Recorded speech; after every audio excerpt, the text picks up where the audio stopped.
पहले की में अंतर है।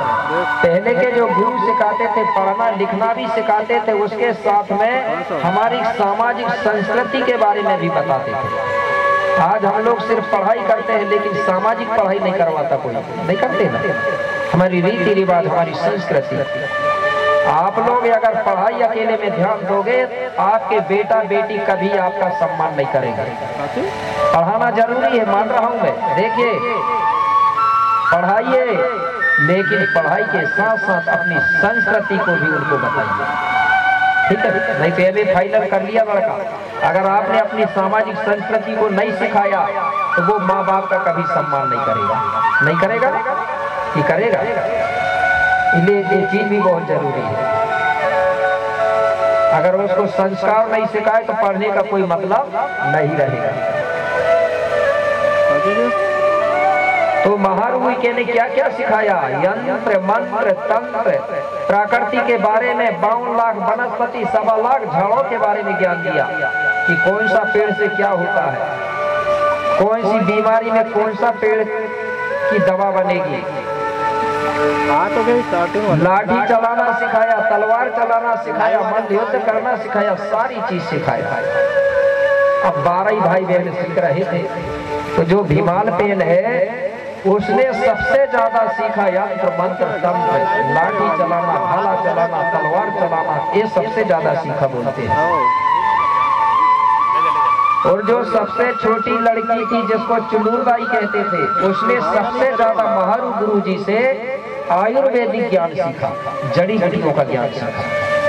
बोले मैं डॉक्टर बनूंगी, इलाज करूंगी, इसलिए उसने जड़ी बूटियों का ज्ञान प्राप्त किया।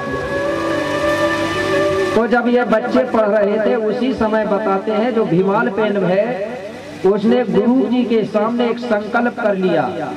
बोले गुरुदेव, मैं आजीवन कुंवारा रहूंगा, विवाह नहीं करवाऊंगा और समाज की सेवा करते रहूंगा। ऐसा करके उसने संकल्प कर लिया। अब धीरे धीरे ये बेटा बेटी पढ़ते पढ़ते जब पूरा ज्ञान प्राप्त कर लिए, इसके बाद में ये अपने घर आते हैं, अपने माँ बाप के यहाँ। तो माता पिता ने देखे कि हमारे बेटा पढ़ लिख के होशियार हो गए, ज्ञानवान हो गए, इसलिए वो बड़े प्रसन्न हुए। कैसे? अरे मातो पिता हर्षित भय भारी भारी भारी,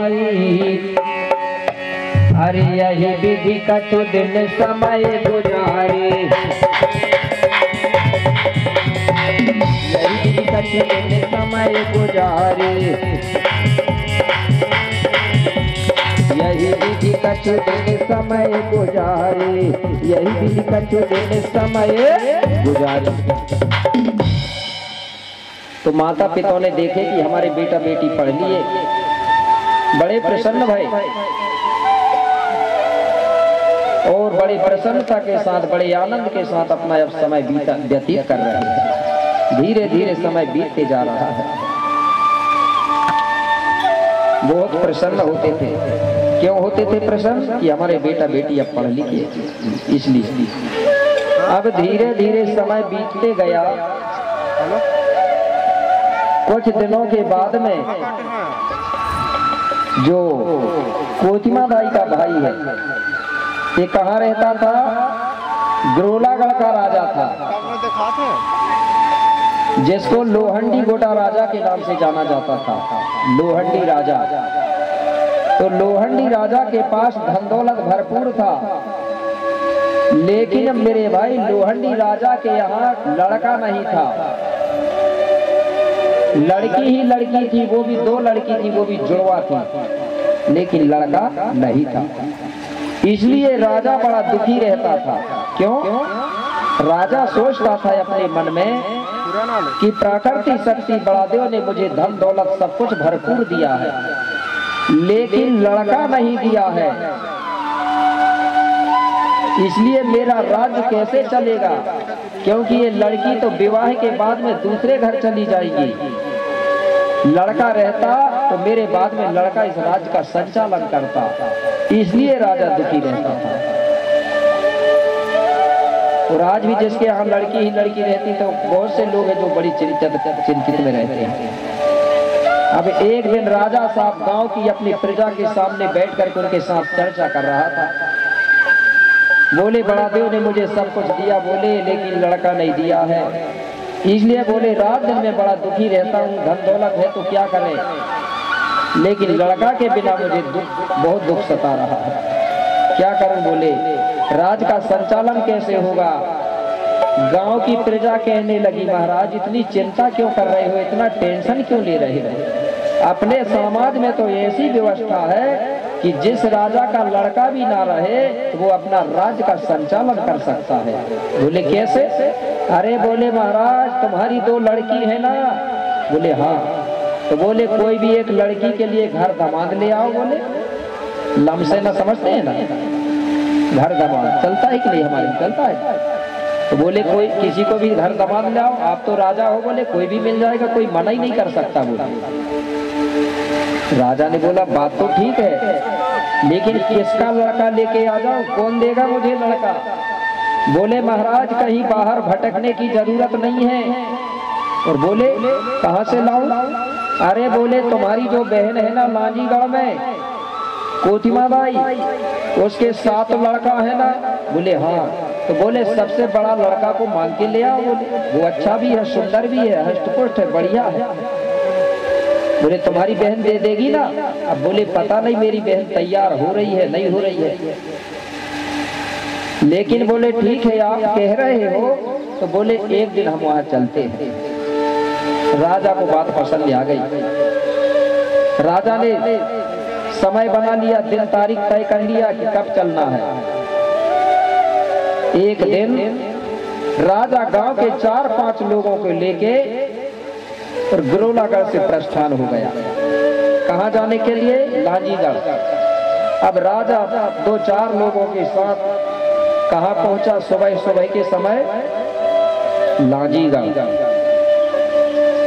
तो सुबह सुबह का समय था, कोतिमा बाई अपने घर आंगन की साफ सफाई कर रही थी।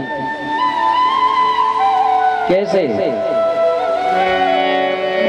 कि इधर कोतिमा अपने घर में आज अंगना रही गुहारो, उरियावत देखी भ्राती को तो छाई खुशी अपारो। क्या हुआ। कोतिमा बाई ने देखी कि सुबह सुबह का समय था, सूर्य की पीली किरण दिख रही थी। उसी समय अपना जो भाई है वो 5 लोगों को सांस में लेके घर के तरफ चला आ रहा है। कोतिमा बाई ने देखी तो बड़ी प्रसन्न हुई। क्यों हुई प्रसन्न, क्योंकि समय सुबह सुबह का था और सुबह सुबह मेरा भाई 5 लोगों को लेके आ रहा है। और सुबह का समय अगर कोई हमारे घर में आता है तो वो देवता के बराबर होता है। तो बोले आज कोई ना कोई शुभ काम बनेगा। एक कोतिमा बाई अपने मन में सोचने लगे, बड़ा देव ने आज अच्छी कृपा किया है। बोले पीला रंग, पीला किरण है, सूर्य निकल रहा है और 5 पंच मेरे घर में आ रहे हैं। बोले कुछ ना कुछ तो अच्छा हुआ आज। बड़ी खुश भई और तुरंत क्या करी, घर के अंदर गई और घर के अंदर से पानी लेके आती है, अपने भैया सहित सबको पैर धुलवाती है। आज अगर हमारे घर में कोई आता है तो पैर धुलवाती कि नहीं धुलाती, लेकिन कहीं कहीं ये व्यवस्था खत्म होती जा रही है। ठीक है, पहले हमारे घर में हमारे रिश्तेदार या हमारे समधी समधन या हमारे भूमिका लोग आते थे या कोई भी आते थे तो हम लोग क्या करते थे, पैर धुलाया करते थे। आज भी शादी विवाह होती है जब आज भी धुलाते हैं कि नहीं। और तो कोतिमा बाई ने सबके पैर धुलाई। पैर धुलाने के बाद एक थाली में, बढ़िया कांसा की थाली में एक दीपक जला के रखी, दिया हल्दी चावल के टीका बना के रखी और अपने भैया सहित सबको टीका लगाई। और टीका लगाने के बाद सेवा जुहार करी। जब ये भैया लोगों ने देखा, उसके साथ में जो लोग आए थे उन्होंने देखा तो कहने लगे, अरे बोले राजा की बहन कितनी अच्छी है, देखो बोले सबका सम्मान कर रही है। सब खुश हो गए। अब कोतिमा बाई ने सबके लिए बढ़िया अच्छा सुंदर सुंदर बैठने के लिए बिस्तर लगाई। सब लोग बैठे। अब कोतिमा बाई कहने लगी ठीक है बोले आप बैठिए, मैं अब सबके लिए बढ़िया भोजन बनवाती हूँ। तुरंत कोतिमा बाई ने सबके लिए भोजन बनवाई, सबको बढ़िया भोजन खिलाई। अब भोजन करने के बाद फिर सब लोग एक साथ मिलके बैठते हैं। भूरा भगत, कोतिमा बाई, राजा और उसके साथ में आए हुए सब लोग। अब कोतिमा बाई कहने लगी अपने भैया से, बोले भैया सुना, बोले गिरोलागढ़ का राजपाट कैसा चल रहा है, अच्छा है ना? बोले बहन बड़ा देव की कृपा से गिरोलागढ़ में सब कुछ भरपूर है, राजपाट बढ़िया चल रहा है, प्रजा सब सुखी है, सब आनंद मगन है, सब कुछ सही है बहन। बोले लेकिन मैं भर दुखी हूँ। अरे बोले भैया जब सब लोग राजपाट में सुखी हो और आप कैसे दुखी हो? बोले क्या बताऊं बहन, इसलिए तो आपके पास आया हूं, कुछ मांगने आया है। कोतिमा बाई कहने लगी भैया आपके पास तो सब कुछ, मैं क्या दे सकती हूँ आपको? क्या मांगोगे? बोले बहन जो मेरे पास नहीं है वही मांगूंगा। बहन बोली अगर मेरे पास भी नहीं होगा वो तो नहीं। बोले तुम्हारे पास जो है वही मांगूंगा, दूसरी चीज नहीं मांगूंगा। तो बोले बताओ। तो क्या बोले राजा? बोले बहन मेरे पास सब कुछ है और 2 लड़की भी है, जुड़वा लड़की। तो मैं सोच रहा हूँ बोले जो बड़ी लड़की है जिसका नाम है बमलाई, क्या नाम था बड़ी लड़की का? बमलाई। और छोटी लड़की का नाम था समलाई। ये राजा लोहंडी की कन्या है, जुड़वा कन्या थी ये। तो बोले बहन मैं आपसे बोले आपका जो बड़ा लड़का है भीमाल पेन बेटा, उसको मांगने आया हूँ। मैं अपनी बड़ी बेटी बमलाई के लिए लमसेना ले जाना चाहता हूँ, घर दमाद रखना चाहता हूँ। तो आप बोले अपना बड़ा लड़का को दे दो। बोले जैसे ही राजा ने लड़का की बात किया तो कोतिमा बाई प्रसन्न हो गई, खुश हो गई।